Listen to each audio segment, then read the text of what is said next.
जो काही आदिवासी समाजामध्ये घुसखोरीचा प्रयत्न चाललाय, खरं तर माझे सगळ्या राजकीय नेत्यांना विनंती आहे की कृपा करून समाजाची दिशाभूल करू नका.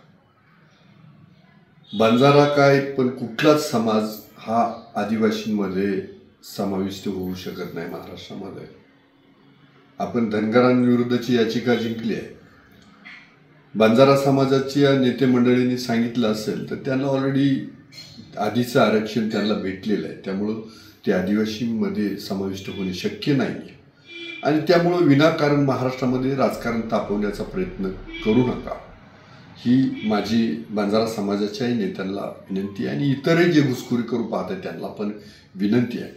आणि तसं जर झालं तर आम्हाला पण रस्त्यावरती उतरावं लागेल आणि वेळेनुसार जर कोर्टामध्ये जर उभं राहण्याची वेळ आली आणि कोर्टातून न्याय मागण्याची वेळ आली तरी आम्ही मागं सरणार नाही.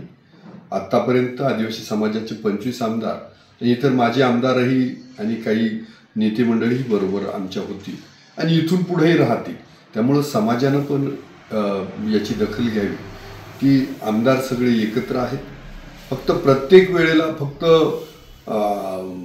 आंदोलन, रास्ता रोको किंवा यानं काही साध्य होईल असं नाही आहे. तर सरकारी दरबारी आमची जी काही भेटीगाठी आहेत किंवा नेते मंडळांच्या भेटीगाठी आहेत त्या आमच्या चालू आहेत. आणि निश्चितपणानं आदिवासी समाजाला सांगतो की आम्ही आहोत तोपर्यंत आदिवासी समाजात घुसखोरी होऊ देणार नाही.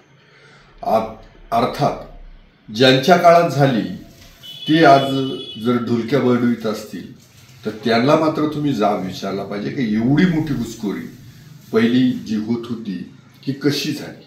आता मात्र तसं होणे नाही.